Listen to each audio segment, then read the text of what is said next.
अस्सलाम वालेकुम नाज़रीन, कैसे हैं आप? उम्मीद है अच्छे होंगे। मैं सैयद असद अब्बास, आप देख रहे हैं खामिश और हमारे साथ मौजूद है आमिर।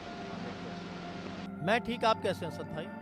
अल्लाह का शुक्र है। आमिर, सुना है कि आज आप अपनी कोई बचपन की स्टोरी शेयर करने वाले हैं। जी असद भाई, आज मेरे बचपन की एक स्टोरी है जो बड़े दिनों से मैं सुनाना चाह रहा था लेकिन मौका नहीं मिल रहा था कोई ऐसा।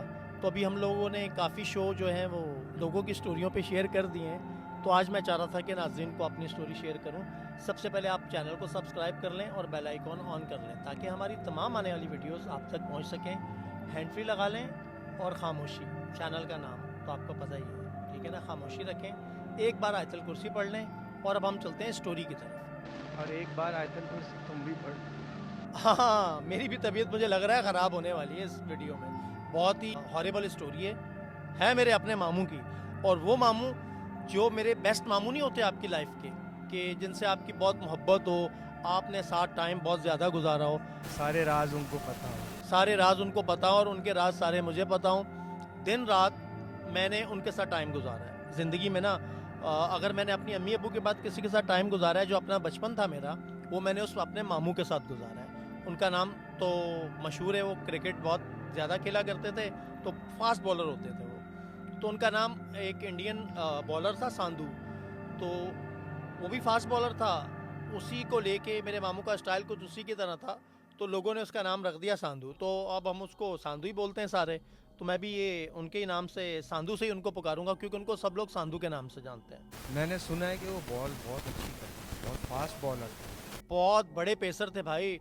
आजकल जो शुएब अख्तर और बड़े बड़े बॉलर मशहूर हैं, उनको बस चांस नहीं मिला ज़िंदगी के अंदर, वरना वो बॉलर तो बहुत पाई के बॉलर थे भाई। किसी क्लब के साथ नहीं खेले वो यार? यार एक तो बैकग्राउंड जो था वो बड़ा था, ऐसा स्ट्रांग नहीं था। लाइक आपको पता है ना, पाकिस्तान में सिफारिश चलती है, बेसिकली तो सिफारिश होती है। अनपढ़ लोग कितने पाकिस्तानी टीम में आपने देखे ही होंगे। तो मेरे मामू जो थे ना, वो अनपढ़ तो नहीं थे, उन्होंने मिडिल तक पढ़ा हुआ था, लेकिन क्या था, सोर्स कोई नहीं था। मैंने सुना है कि वो पाकिस्तानी प्लेयर, इंटरनेशनल प्लेयर हैं, तो बड़े सबके नाम मालूम है और काफ़ी अच्छी हिस्ट्री उनको मालूम है मैचेस की। भाई उनका जो दिमाग है ना, वो कंप्यूटर कुछ भी नहीं है। अगर वो एक चीज़ एक दफ़ा पढ़ लेना, तो उसके बाद वो, आप 50 साल बाद भी उनसे पूछेंगे ना, वो A to Z आपको डेट, ईयर, सब कुछ मिक्स करके आपको बता देंगे कि भाई इस डेट का था ये। स्टोरी की तरफ आओ, स्टोरी क्या है? मैं बहुत बेताब हूँ तुम्हारी स्टोरी सुनने को। ये रियल स्टोरी है, कोई फेक वेक स्टोरी नहीं है, ये रियल स्टोरी है। तुम्हारे साथ तो बहुत स्टोरीज हुई होंगी। यही बता रहा हूँ ना मैं आपको। ये एक स्टोरी नहीं है, दो तीन तो मेरे साथ ही हो चुकी हैं तुम्हारी स्टोरीज। अब बचपन में कितनी हुई होंगी ये नहीं पता, अभी तो तुम एक खोल रहे हो अपनी स्टोरी। बिल्कुल ऐसा ही है। मेरे अपने मामू की, ये मैंने अपनी आंखों से ये सारे मामला देखे हैं। तो हम लोग बहुत छोटे थे असद भाई, मामू और मैं क्रिकेट खेलते थे साथ ही। संडे के संडे हमारा मैच होता था, तो मैं ना मामू को साथ ले जाया करता। मैं कहता था यार मामू, हमारे पास बॉलर कम है, तो चलो हमारे साथ। खैर, वहाँ से हमारा स्टार्ट हुआ कि अब एक दिन मामू जो है ना, अब हम क्रिकेट वगैरह खेल कर आए, आके हम लोग, मैं बाहर चला गया, मामू भी अपने दोस्तों के साथ बाहर चले गए होंगे। अगले दिन मैं सुबह उठता हूँ तो देखता हूँ मामू ने सुबह सुबह पूरा सूट पहना हुआ है, जॉगिंग वाला, वही जो हम क्रिकेट खेलने के लिए पहन के जाते थे ना, ट्रैक सूट, वो उन्होंने पहना हुआ है। और सुबह सवेरे उठे 6 बजे, अजानें होती हैं, सर्दियों का मौसम था, एक पत्थर पड़ा हुआ है छत पे, वो उठा रहे। एक्सरसाइज उससे पहले मैंने उनको कभी नहीं देखा था, ला के उन्होंने ही रखा था, लेकिन उनको मैंने देखा कि वो एक्सरसाइज कर रहे हैं। खैर, सुबह सुबह बाहर निकल जाते हैं वो, कभी भी नहीं गए थे वो, पहला दिन बता रहा हूँ, जाए गए गए वो जॉगिंग के लिए ही थे, लेकिन वो पहली दफ़ा मैंने उनको देखा था। जॉगिंग के लिए। अब वो जॉगिंग पे चले जाते हैं। एक दिन गुजरता है, दूसरा दिन भी यही रूटीन, तीसरा दिन भी यही रूटीन। अब दादी और दादा हमारे फजर में उठते थे ना, वो नमाज, माशाल्लाह 5 टाइम के नमाजी परहेजी थे। दादा बुक सैन में बैठ के जो है वो कुरान मजीद की तिलावत कर रहे होते थे। तो दादी ने पूछा, ओए तेरा मामू कहाँ जाता है आजकल सुबह सुबह? मैंने बोला दादी मुझे तो नहीं पता। कहती है सुबह सुबह उठता है, तैयार व्यार होता है, ट्रैक सूट पहनता है, अपना चला जाता है। मैंने बोला यार मुझे तो पता नहीं कहाँ जाता है कहाँ नहीं। खैर, एक हफ्ता गुजर गया, मामू की यही रूटीन। अब दादी ने ना मामू से पूछा, शौकत अली आज सुबह सुबह कहाँ जाता है? कहते हैं मैं ना वो जाता हूँ, पार्क जाता हूँ, गार्डन, वहाँ जाके एक्सरसाइज करता हूँ और आ जाता हूँ। वो स्टार्ट हुआ होगा, उनको जोश होगा कि मैं जॉगिंग करूँ, एक्सरसाइज करूँ। दादी कहती है पहले तो तू नहीं करता था, पहले तो सिर्फ क्रिकेट खेलता था, आजकल तेरे को क्या जोश चढ़ा हुआ है कि सुबह सुबह उठ के तू चला जाता है। मामू कहते हैं बस मेरा ना दिल लग गया है। उनको शक हुआ होगा दिल पता नहीं कहीं किसी ऐसी जगह ना लग गया हो। नहीं, उनको कोई शक नहीं हुआ, क्योंकि वो नमाजी परहेजी लोग थे, पुराने लोग हैं, सीधे साधे। उन्होंने कहा बस मेरा दिल लग गया है, तो ये बोल के वो चले गए। खैर, अब ना मैं दिन ब दिन देख रहा हूँ मामू की कंडीशन खराब होती जा रही है। खराब कैसी होती जा रही है? बैठे हुए हैं और सोच रहे हैं, उनका ये हाथ सीने के ऊपर है, यूं बाल अपने खींच रहे हैं, यहाँ के सीने के बाल खींच रहे होते हैं और सोच रहे हैं। अच्छा, मैं कमरे में गया, पंखा भी बंद, मैं बोल रहा हूँ मामू मामू, कोई जवाब ही नहीं। उन्होंने बात करना छोड़ दी भाई, लेकिन वो सुबह जाने वाली रूटीन नहीं चेंज हुई। एक दिन मेरा एक दोस्त मिला जो हम साथ क्रिकेट खेलते थे। मेरा एक दोस्त है आसिम, बचपन का दोस्त है, क्रिकेट खेलते थे साथ। उसने मुझे कहा ओए सांधू तो आजकल गार्डन आया हुआ होता है सुबह सुबह। मैंने बोला तुझे कहाँ नजर आया? कह रहा है मैं भी तो वहीं होता हूँ, वॉक कर रहा होता हूँ। मैंने बोला अच्छा। कह रहा है वो 2 लड़कियों के साथ घूम रहा होता है। मैंने बोला लड़कियां? मैंने बोला मेरे मामू तो ऐसे है ही नहीं यार, पागल हो रहा है क्या? तूने किसी और को देखा होगा। कह रहा है भाई मैं 3 दिन से लगातार देख रहा हूँ, मैं भी 3 दिन से जा रहा हूँ। कहीं ये चक्कर तो नहीं है कि मामू जॉगिंग कर रहे हैं, मामू को नहीं पता कि उनके साथ 2 लड़कियां हैं और बाकियों को दिख रहा है? नहीं नहीं नहीं नहीं नहीं, ये भी नहीं था। खैर, एक दिन दोपहर का टाइम होता है, मामू 12 बजे के टाइम पे उनको मेरी दादी कहती हैं नाश्ता कर लो ना। 12 बजे वो लेट उठते थे सो के, तो मैं स्कूल जा रहा था। मैं उसी तरह कमरे में गया मामू को बुलाने के। दादी ने कहा कि नाश्ता कर लो। मामू उठे और घर से भागे।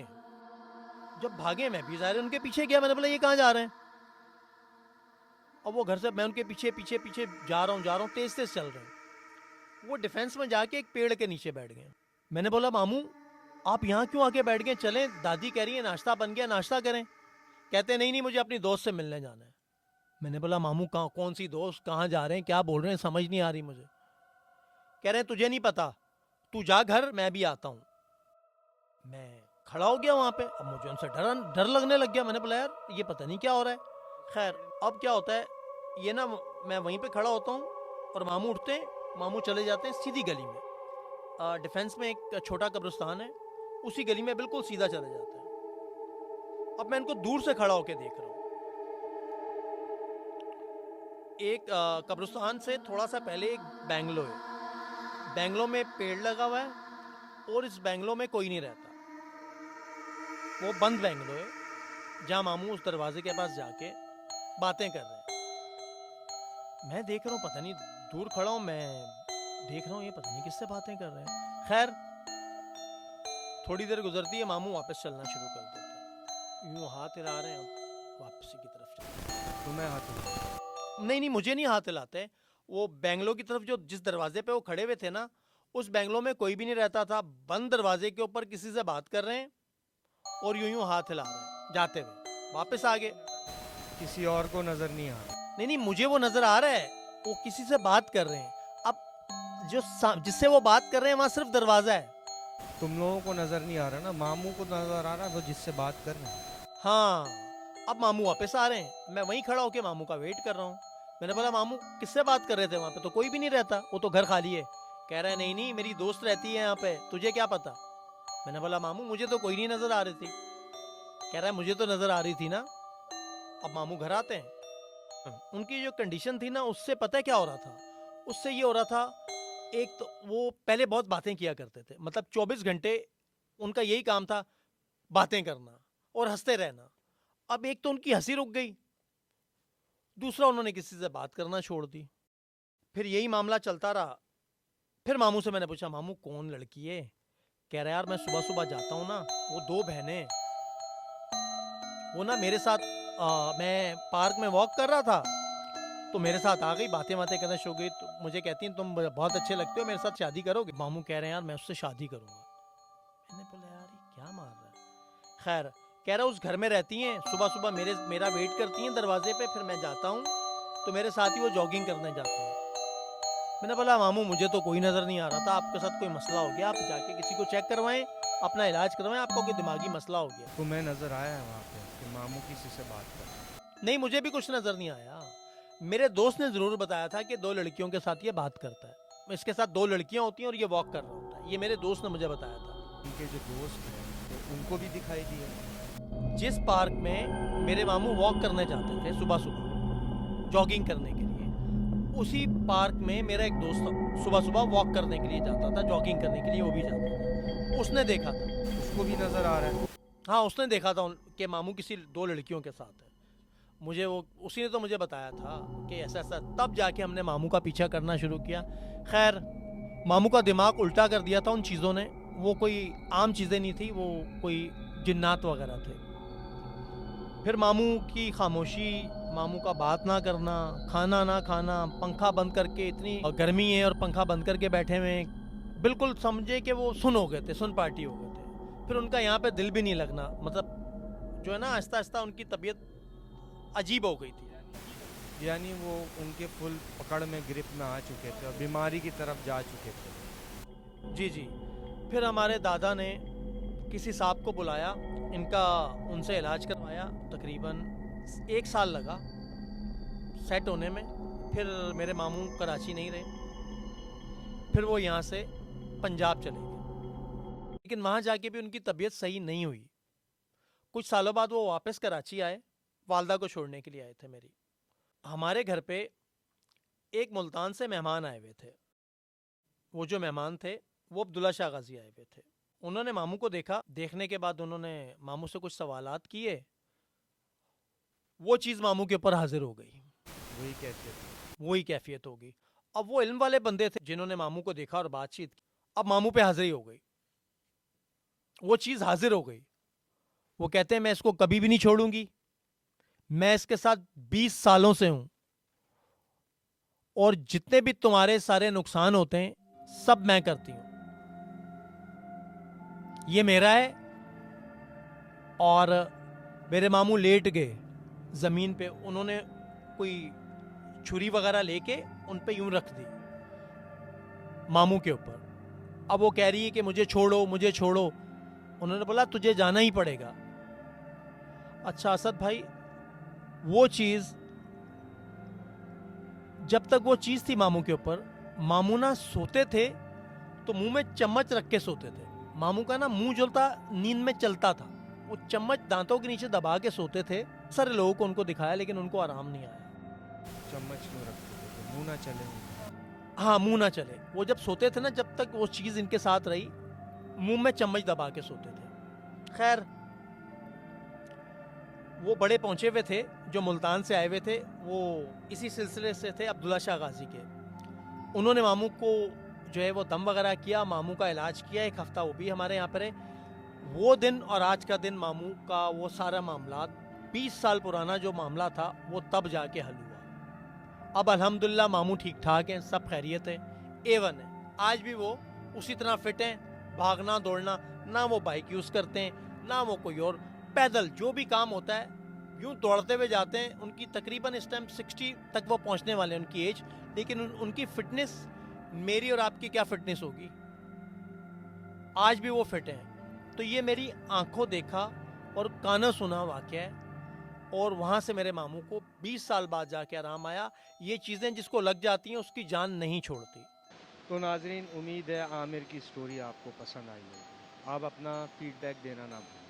जी नाजरीन, जो आप हमें कमेंट सेक्शन में फीडबैक देते हैं उससे हमारी हौसला अफजाई होती है, तो लाजमी एक कमेंट ज़रूर किया करें। और जिसने हमारा चैनल सब्सक्राइब नहीं किया वो चैनल भी सब्सक्राइब कर दे और बेल आइकॉन ऑन कर दे, ताकि हमारी तमाम नई आने वाली वीडियोस आप तक पहुंच सकें। आप भी हमें अपनी स्टोरी शेयर कर सकते हैं इंस्टाग्राम पर और व्हाट्सएप पर। इंस्टाग्राम पर DM कर सकते हैं, व्हाट्सएप पर आप हमें मैसेज कर सकते हैं। स्क्रीन पे हमारे दोनों एड्रेस चल रहे हैं। उम्मीद है आज की स्टोरी आपको बहुत अच्छी लगी होगी। मुझे और असद भाई को दीजिए इजाज़त। अल्लाह हाफिज़।